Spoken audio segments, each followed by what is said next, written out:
Breaking news. Good evening. I'm Logan Hill. We have breaking news from the WBGC news desk, Dateline, Berlin, Germany. A blockade is underway in the German city of Berlin. It marked one of the first major crises of the Cold War. As you know, after World War II, the Allies partitioned the defeated Germany into a Soviet-occupied zone, an American-occupied zone, a British-occupied zone, and a French-occupied zone.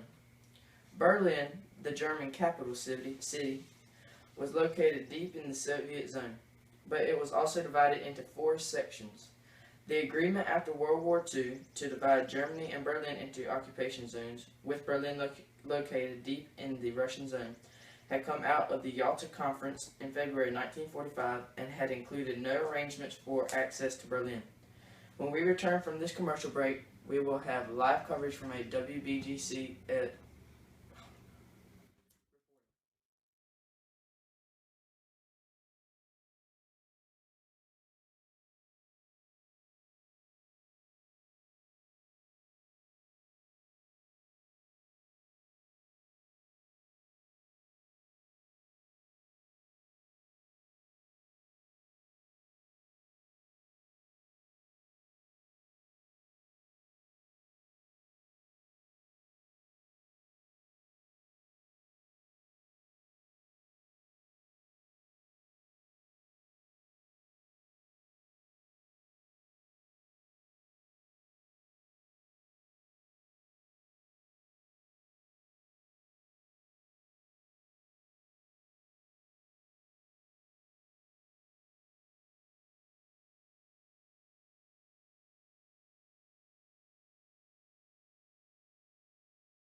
Welcome back to the coverage of the Berlin blockade. The Berlin airlift was supposed to be a short-term measure, but it settled in for the long haul as the Soviets refused to lift the blockade. For more than a year, hundreds of American, British, and French cargo planes ferried provisions from Western Europe to the Tempelhof in the American sector, the Gotha in the British sector, and the Tegel in the French sector. Airfields in West Berlin. At the beginning of the operation, the planes delivered about 5,000 tons of supplies from West Berlin every day. By the end, these loads had increased to 8,000 tons of supplies per day. The Allies carried about 2.3 million tons of cargo in all over the course of the airlift. Life in West Berlin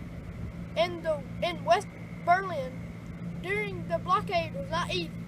Fuel and electricity were rationed, and the black market was the only place to obtain many goods. Still, most West Berliners supported the airlift and the Western Allies. It's cold in Berlin, one airlift era saying wimp, but colder in Siberia. That's pretty harsh, you know? That's all for now from the Berlin blockade. Thank you. You're a premium four-wheeler.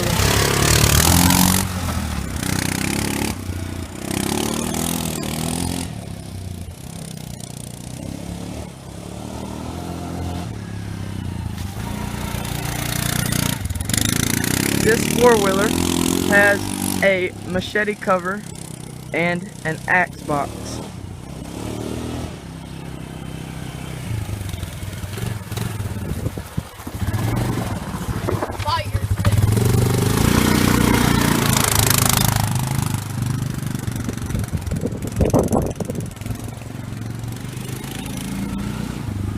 You can do all sorts of tricks with them, including wheelies,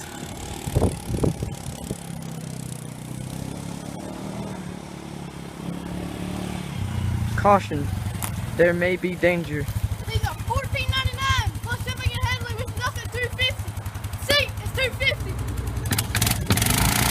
$2.50. Machete not included. Axe not included.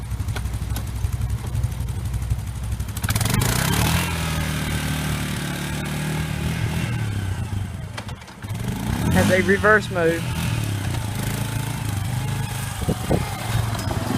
Running out of ideas for having fun, buy these. They have fun forever.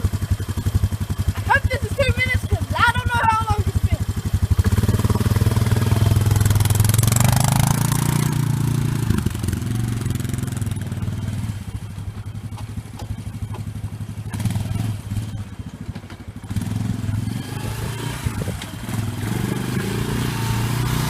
Have you ever been bored outside and wanted to do something?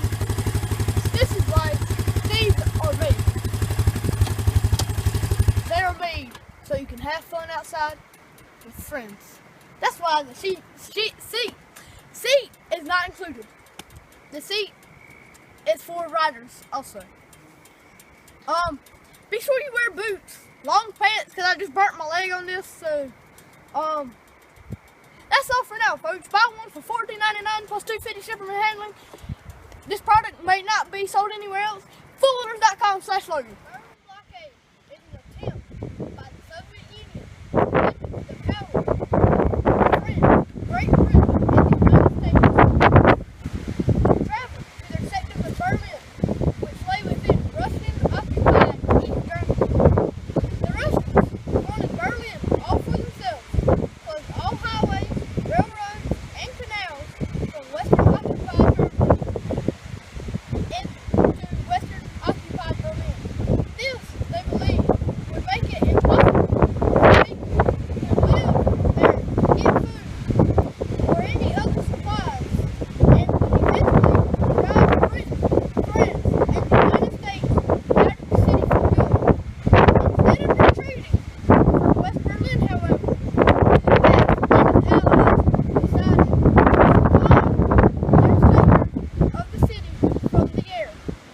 This effort, known as the Berlin Airlift, lasted for more than a year and carried more than 2.3 million tons of cargo into Western Berlin. Initially, the Soviet authorities thought the plan was working. Our control and restrictive measures have dealt a strong blow at the prestige of the Americans and the British in Germany, the Soviet authorities reported. But the Western Allies responded immediately by mounting a tremendous airlift. Under the leadership of General Curtis LeMay, 10-ton capacity C-54s began supplying the city on July 1st. By the fall, the airlift, codenamed Operation Vittles and often referred to as LeMay's Feed and Coal Company, was bringing in an average of 5,000 tons of supplies a day. When we return from this commercial break, we will have more breaking news on the Berlin. Here we have the Berlin blockade with a guard standing in front of it. There's a convoy coming in right there with cargo, food, and aids.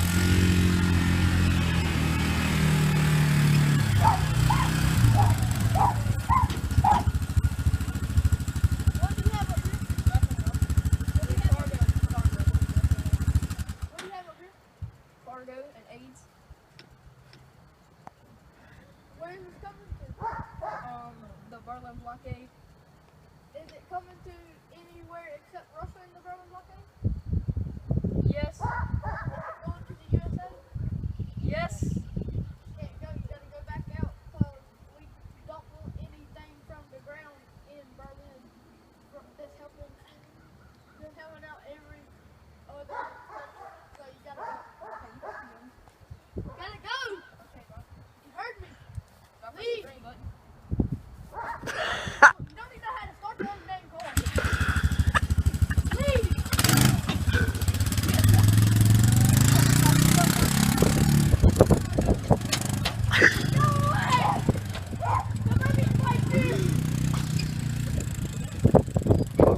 coverage of the breaking news of the blockade of Berlin. By 1948, the Western Allies began moving towards consolidating their occupation zones in Western Germany into a single independent German state. As part of that process, the U.S., France, and Britain took steps to reform the currency in the parts of Germany they occupied. In order to promote the economic recovery, the new currency, over which the Soviets would have no control, was also to become legal tender in the western sectors of Berlin. The Soviet leadership responded to the Western Allies' currency reforms by installing their own new currency in East Berlin, just 24 hours before the West Mark was to go into circulation. They also imposed a blockade on West Berlin, cutting off all land and rail routes into the western sectors. Lucius Clay, the military governor of the American zone of occupied Germany, wrote, "When the order of the Soviet military administration to close all rail traffic from the western zones went into effect at 6 o'clock a.m. On the morning of June 24, 1948, the three western sectors of Berlin, with a civilian population of about 2,500,000 people, became dependent on reserve stocks and airlift replacements. It was one of the most ruthless efforts in modern times to use mass starvation for political coercion." We will now go to our WBGC reporter, Logan Coltrane, on the scene in Berlin. Logan, what's it like there? Thank you, Logan. Not only did the blockade turn out to be totally ineffective, it ended up backfiring on the Soviets in other ways. It provoked genuine fears of war in the West, and instead of preventing the establishment of an independent West Germany, it accelerated the Allies' plans to set up the state. It also hastened the creation of the North Atlantic Treaty Organization, an American Western European military alliance. In May 1949, Stalin had little choice but to lift the blockade. Thank you.